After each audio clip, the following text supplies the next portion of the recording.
नमस्कार साथियों। तो आज है 9 जनवरी 2026।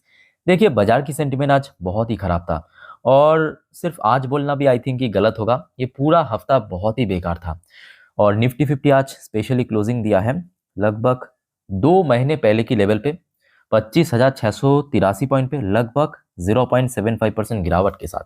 सो दोस्तों, बात करेंगे बहुत सारी इंपॉर्टेंट जानकारी जो आपके साथ में शेयर करूंगा। उसके साथ साथ ग्लोबल मार्केट का हालचाल, एफआईएस डैश का डेटा, बट मार्केट एनालिसिस वाला पार्ट इस वीडियो में कवर नहीं करेंगे बिकॉज कल परसों सैटरडे संडे 2 दिन फुल डे बाजार क्लोज रहेगा और मार्केट एनालिसिस वाला पार्ट फिर से हम कवर करेंगे जब फिर से बाजार ओपन होगा, मतलब सोमवार, उसके पहले रविवार रात की 10:30 की वीडियो में। तो रिक्वेस्ट करूंगा आप सभी को, प्लीज वीडियो को बिना स्किप के पूर्ण तक जरूर देखिएगा। ओके, आइए सबसे पहले चेकआउट करते हैं आज हमारे मार्केट एनालिस्ट दोस्त ने क्या कहा।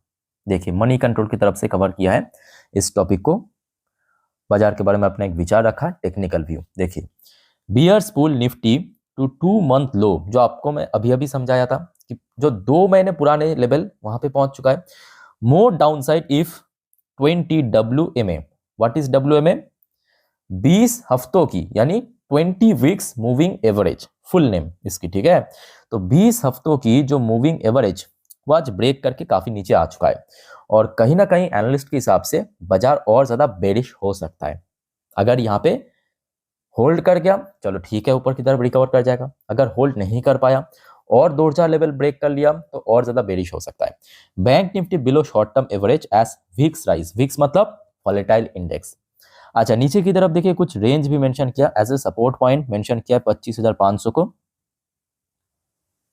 और ऊपर की तरफ जो रेजिस्टेंस मेंशन किया भी 26,000। ऑब्वियसली बात है, क्योंकि 26,000 इसके पहले क्या दे रहा था? सपोर्ट दे रहा था। अभी क्या देगा? रेजिस्टेंस देगा, बिकॉज ब्रेक हो चुका है। खैर दोस्तों, ये तो अभी बहुत दूर की बात है बिकॉज 2 दिन अभी बीच में छुट्टी है। सो इस टॉपिक को हम रविवार रात की 10:30 की वीडियो में अच्छे से चर्चा करेंगे। बट उसके पहले अभी देखिए बहुत सारे इंपॉर्टेंट इकोनॉमिकल डेटा, कुछ लेटेस्ट जानकारी आपके साथ मैं शेयर करूंगा। थोड़ा पेशेंसफुली स्टेप बाय स्टेप करके सुनिए और समझते जाइए। देखिए, बहुत सारे टॉपिक है। सबसे पहले आइए भारत की एक इकोनॉमिकल डेटा, विदेशी मुद्रा भंडार। दोस्तों, आपको मैं हर हफ्ते, याद कीजिए, फ्राइडे के दिन जब मैं फॉरेक्स रिजर्व की डेटा प्रेजेंट करता हूं, दिखाता हूं, तो साथ में आपको मैं कुछ कहता भी हूं। क्या कहता हूं? याद कीजिए कि देखिए, डॉलर जो है ना, ये आज नहीं तो कल रिप्लेस हो जाएगा, मतलब जो डोमिनेंस है वो खत्म हो जाएगा। और ये डोनाल्ड ट्रंप को भी पता है, आरबीआई को भी पता है, चाइना की सेंट्रल बैंक को भी पता है, ब्राजील की सेंट्रल बैंक को भी पता है और रशिया की सेंट्रल बैंक को भी पता है। और जिस वजह से हमने क्या देखा, भारत की जो फॉरेक्स रिजर्व, नोट करना, पिछले 3 हफ्तों से गेन करते करते जो लास्ट वीक में कहां तक पहुंच गया था? याद कीजिए, ऑलमोस्ट 696 बिलियन डॉलर के आसपास पहुंच गया था, है कि नहीं? और इस बार हमने कितना देखा? 9.8 बिलियन डॉलर रिड्यूस हुआ, ड्रॉप होके कितना? 686.8 बिलियन डॉलर। तो मेरा बात एकदम पाई टू पाई मैच हुआ कि नहीं हुआ? मैं आपको क्या कहा था कि 700 बिलियन डॉलर से लेके 650 बिलियन डॉलर आरबीआई कोशिश कर रहा है कि भारत की जो फॉरेक्स रिजर्व इस रेंज के अंदर रख, मतलब कभी कभी बढ़ा भी रहा है, कभी कभी घटा भी रहा है। पर दूसरी तरफ जो गोल्ड रिजर्व है वो लगातार बढ़ता जा रहा है। और रिसेंटली डेटा के हिसाब से जो ब्रिक्स ग्रुप है ना, उसके पास आज की डेट में पूरे दुनिया की 50% गोल्ड रिजर्व आ चुका है। और ये जितना बढ़ता जाएगा, याद रखिएगा, उतना ही जल्दी डॉलर को रिप्लेस हो जाएगा। क्योंकि एक बार डॉलर रिप्लेस हो गया तो किसके थ्रू सबसे ज्यादा ट्रांजैक्शन बनेगा? ऑब्वियसली बात है, गोल्ड तब मोस्ट इंपॉर्टेंट कम्युनिटी बनेगा, याद रखना, ठीक है। सो ये दोस्तों डेटा मैं कहूंगा बहुत सही है। यहाँ पे आपको लग सकता है कि थोड़ा बहुत गिरा है, लगभग 10 बिलियन डॉलर का, बट ये एक्चुअली सही है। अच्छा, वैसे आज चाइना की सीपीआई डेटा आउट हुआ आज, ठीक है। तो प्रीवियस मंथ पे, मतलब नवंबर पे था 0.7%, इस बार दिसंबर के लिए फोरकास्ट आया था 0.8%, मतलब थोड़ा सा आप कह सकते हो कि इंक्रीज होने की, और एक्चुअल डेटा भी वैसे ही रहा 0.8%। और भारत की हमने देखा सीपीआई डेटा लगभग इसके आसपास ही है। तो चाइना और भारत की जो इन्फ्लेशन है या महंगाई, वो उतना ज्यादा इंक्रीज नहीं हो रहा है, ठीक है, चलो अच्छी बात है। अच्छा, नेक्स्ट देखिए, एक और रिपोर्ट आ रहा है आपके ब्रोकरेज फर्म बीएनपी परिभाष की तरफ से। देखिए, Nifty to reach 29,500 by 2026 end. तो बीएनपी परिभाष के हिसाब से इस साल खत्म होने तक निफ्टी 50 29,500 तक पहुंच जाएगा। दोस्तों, आपको लगता है कि ऐसा हो सकता है? क्योंकि देखिए, सिर्फ यहाँ पे बीएनपी परिभाष की बात भी नहीं है, बहुत सारे इसके पहले लगभग 10-20 ब्रोकरेज फर्म, चाहे इंटरनेशनल या डोमेस्टिक ब्रोकरेज, भी सेम टू सेम टारगेट दिया है। कोई 29,000, कोई 30,000, कोई 29,500, कोई 32,000 कब तक भी हमने देखा था। आपके कोटक सिक्योरिटीज ने यहाँ पे टारगेट दिया था। लेट्स सी क्या होता है, अगर पहुंच गया तो अच्छी बात है, वो सिचुएशन डिसाइड करेगा। अच्छा, नेक्स्ट रिपोर्ट आप जरा देखिए, ये बहुत ही इंटरेस्टिंग सी रिपोर्ट है। रिपोर्ट आया है एक मार्केट एनालिस्ट जिनका नाम है गुरमीत चड्ढा। तो चड्ढा जी ने कुछ, मतलब मैं कहूंगा बहुत ही इंटरेस्टिंग से एक फैक्ट को रेज किया है। तो चड्ढा जी के हिसाब से निफ्टी वुड हैव प्लंग्ड 20,000 या 20K without retail investors and DIIs। और मैं कहूँगा इनके बाद में देखिए दम तो है। दम इसीलिए है कि देखिए पिछले लगभग एक साल से, खास करके 2025 की अगर हम डेटा निकाले ना, आप देखेंगे रिटेल इन्वेस्टर्स की फ्लो बहुत इंक्रीज हुआ, और मोस्ट इंपॉर्टेंटली जहां पे FIs लगातार बेच रहा है, DIIs ने उससे ज्यादा खरीद भी रहा है। और ये पूरा कह सकते हो कि परफेक्ट है कि अगर मार्केट में, मतलब ये पिछले 1-1.5 साल की जो मार्केट हमने देखा, उसमें अगर रिटेल इन्वेस्टर्स या DIIs की पार्टिसिपेशन बिल्कुल भी नहीं रहता ना, बहुत ही प्यार से, बहुत ही आराम से निफ्टी 50 20,000 तक पहुंच सकता था। क्यों नहीं पहुंच रहा है? क्योंकि रिटेल इन्वेस्टर्स लगातार उसको सपोर्ट कर रहा है, और मोस्ट इंपॉर्टेंटली DIIs लगातार खरीद रहा है।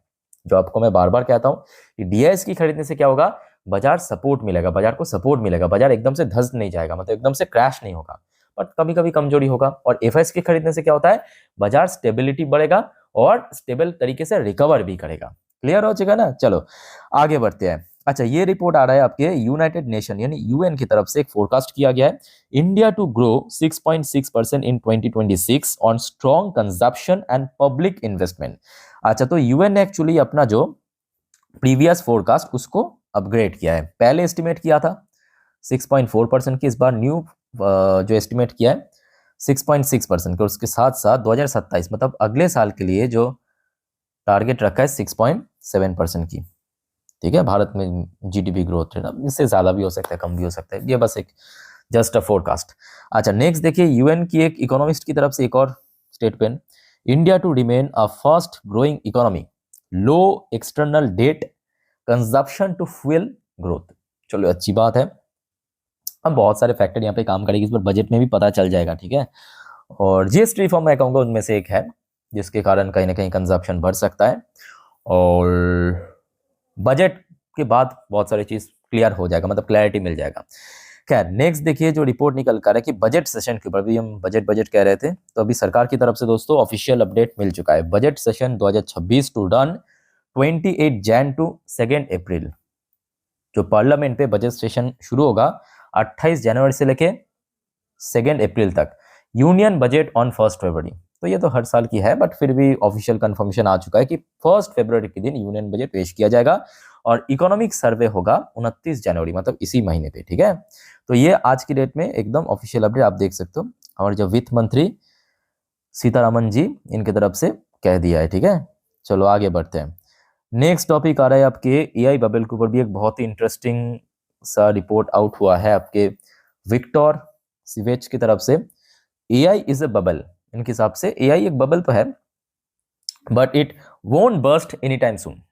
तो मतलब साथ ही साथ जो बीच में थोड़ा सा चर्चा चल रहा था कि AI बबल बस्ट करेगा, अभी बस्ट करेगा, कब बस्ट करेगा, अलग अलग ब्रोकरेज, अलग अलग एक्सपर्ट द्वारा, तो इन्होंने कहा कि नहीं, इमीडिएटली ऐसा कुछ होने का चांस, यानी बस्ट होने का चांस बहुत कम है। ठीक है, अच्छा नेक्स्ट देखिए एक और इम्पोर्टेंट रिपोर्ट जो आज हमें मार्केट में गिरावट देखने को मिला। आज बोलना भी गलत होगा, एक्चुअली पिछले कुछ हफ्तों से ही लगातार बाजार गिर रहा है ना। तो ये पिछले 3 महीनों की सबसे खराब हफ्ता रहा, पिछले 3 महीनों की नोट करना, सबसे खराब हफ्ता रहा, जो कि मार्केट एक हफ्तों में 2.5% गिरा, मतलब निफ्टी सेंसेक्स, और जिसके कारण 15 लाख करोड़ दोस्तों विप्ट आउट हो चुका है।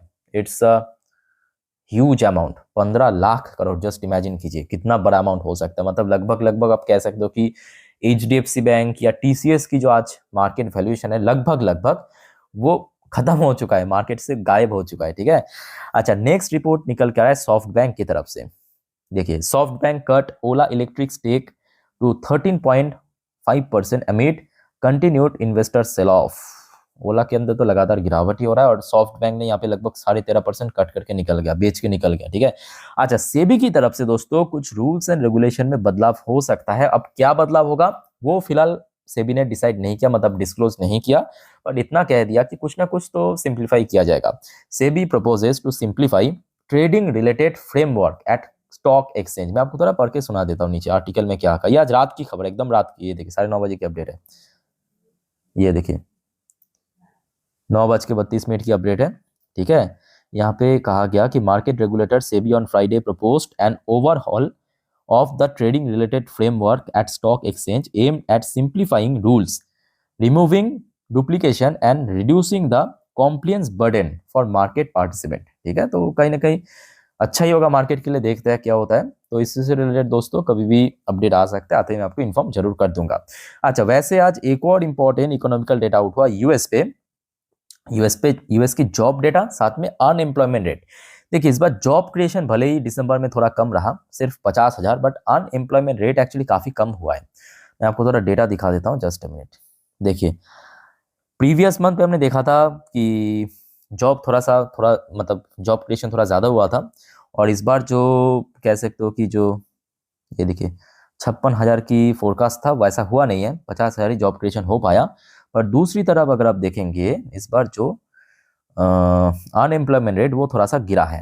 ऑब्वियसली बात है, देश में जितना बेकार की मतलब जो परसेंटेज है वो कम होगा तो अच्छी बात है देश की इकोनॉमिकल पॉइंट ऑफ व्यू से। नवंबर पे था 4.5%, इस बार ड्रॉप होके 4.4% रहा। ठीक है, और जिस वजह से यूएस मार्केट आज सुबह से हमने देखा था डॉ जोन्स की फ्यूचर, नैस्डैक की फ्यूचर नेगेटिव रहने के बाद अभी देखिए रिएक्शन काफी तगड़ा रहा। देखिए अभी यूएस में लोकल टाइम 11:56, डॉ जोन्स की पोजीशन देखिए 0.54% ऊपर आ चुका है, एकदम रिकवरी की मूड में आ चुका है। ठीक है, अच्छा नैस्डैक की पोजीशन भी आप देख लीजिए 0.80% ऊपर। बजाओ दोस्तों, एक और बात मैं बताना भूल गया, एक और बात साथियों याद रखना, नेक्स्ट जो वीडियो आएगा मतलब रात की 12 बजे की वीडियो में यूएस की सुप्रीम कोर्ट की जो डिसीजन आएगा ना, उस पर आपको मैं पूरा जानकारी दे दूंगा। ठीक है, तो आप सभी को रिक्वेस्ट करूंगा प्लीज चैनल को सब्सक्राइब करके रख दीजिए अभी, क्योंकि बाद में आप लोग भूल जाओगे। और देखिए रात की जो 12 बजे की वीडियो हो सकता है कि आप जल्दी सो जाते हो, कोई प्रॉब्लम नहीं है, कोई दिक्कत नहीं है, आप सिर्फ चैनल को सब्सक्राइब करके रखिए, चैनल पे सुबह उठ के बस चेक कर लेना। ठीक है, क्या खबर हुआ है, क्या डिसीजन आया है, वो बहुत इंपॉर्टेंट है एक्चुअली मार्केट के लिए, याद रखिएगा अगले हफ्ते। अच्छा वैसे यूएस की 10 साल की बॉन्ड डील थोड़ा सा नीचे चल रहा है, चलो सही है। अच्छा क्रूड ऑयल की प्राइस 2% स्पाइक कर चुका है, 2% एक रात। इंडियन करेंसी की वैल्यूएशन भी थोड़ा सा गिरा है, करेंसी की वैल्यूएशन गिरा है, 90.25 पे पहुंच चुका है, कल तक तो 90 के नीचे था, है ना। अच्छा आइए अब देख लेते हैं कुछ इंडियन आईटी कंपनी की पोजीशन। विप्रो एडियर वर्शन लगभग 0.5% अभी नीचे। अच्छा इन्फोसिस की एडियर वर्शन लगभग 0.94% नीचे। एचडीएफसी बैंक लगभग 0.64% नीचे, और शुरू में जितना नीचे था वहां से थोड़ा बहुत रिकवर करेगा। अच्छा ये भी फैक्ट है कि आज वैसे आईसीआईसी बैंक इंडियन मार्केट में तो बहुत ही नीचे था, और जिस वजह से अभी एडियर वर्शन में भी लगभग 2% अभी नीचे चल रहा है। ठीक है, अब क्योंकि देखिए डॉ जोन्स स्पाइक कर गया ना, मैं आपको इसके पहले पे क्या समझाया था कि जो गिफ्ट निफ्टी या एग्जिक्स निफ्टी किसको फॉलो करते हैं, डॉ जोन्स को फॉलो करते हैं। ठीक है, नैस्डैक को भी फॉलो करते हैं, बट मोस्टली डॉ जोन्स को ही फॉलो करते हैं। अब देखिए ये वीडियो मैं रिकॉर्ड कर रहा हूँ अभी रात 10:27 पे, गिफ्ट निफ्टी की पोजीशन 25,840 पॉइंट पे पहुंच चुका है। मतलब आज जहां पे हमारे निफ्टी क्लोजिंग दिया वहां से कितना हो गया, इधर 17, उधर 140, हो गया आपका 157, है ना। तो अभी लगभग गिफ्ट निफ्टी की पोजीशन 157 पॉइंट ऊपर, बट मैं कहूंगा बहुत ज्यादा खुश होने की जरूरत नहीं है, ये आज रात की खबर है। ठीक है, ये अभी की अपडेट है, तो बीच में तो 2 दिन बाजार वैसे ही क्लोज रहेगा, सैटरडे संडे, तो कुछ भी खबर आ सकता है। ओके, तो उसके ऊपर जरूर बाजार रिएक्ट करेगा।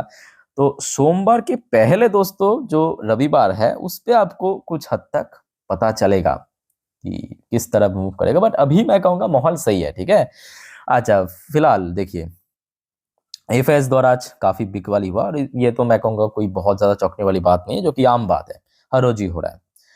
आज भी लगभग 3,769 करोड़ बेच के निकल गया, बट डीआईएस लगातार सपोर्ट कर रहा है मार्केट को, ये तो मानना पड़ेगा। 5,595 करोड़ आज डीआईएस ने अकेले खरीदा है, नेट वैल्यू की मैं बात कर रहा हूँ, ग्रॉस वैल्यू तो और भी ज्यादा है। ठीक है, अच्छा वैसे मिडिल ईस्ट की तरफ से कुछ न्यू अपडेट तो है नहीं, और TA35 लास्ट डे क्लोजिंग दिया था 0.31% ऊपर आके, ठीक है। तो दोस्तों मार्केट से रिलेटेड जितने भी वाइटल जानकारी देना था आपके साथ मैं शेयर कर चुका हूँ। अच्छा मेरी बात को ध्यान से सुनिएगा। सबसे पहली बात, आज रात की जो 12 बजे की वीडियो आएगा, मतलब नेक्स्ट जो वीडियो आएगा, उस पे हम यूएस की सुप्रीम कोर्ट की डिसीजन और बहुत सारे जियोपॉलिटिकल टॉपिक को कवर करेंगे। कल दोस्तों सैटरडे के दिन भी बहुत सारे टॉपिक को हम कवर करेंगे, और खास करके संडे के दिन याद रखना, संडे मतलब रविवार, बाजार ओपन होने से पहले का दिन, ठीक है। तो संडे के दिन हम जितने भी इंपॉर्टेंट इकोनॉमिकल डेटा, जितने भी कंपनी की Q4 की रिजल्ट आउट होगा, जितने भी इवेंट्स है इंपॉर्टेंट, सब कुछ आपके साथ मैं शेयर कर दूंगा, कौन कौन सी, ठीक है। तो एक भी अपडेट मिस मत कीजिएगा, और प्लीज चैनल को सब्सक्राइब करके रख दीजिए अगर आपने अभी तक नहीं किया तो। वीडियो अच्छे लगे तो लाइक करना। मिलते हैं नेक्स्ट वीडियो में, टेक केयर, बाय बाय, जय हिंद।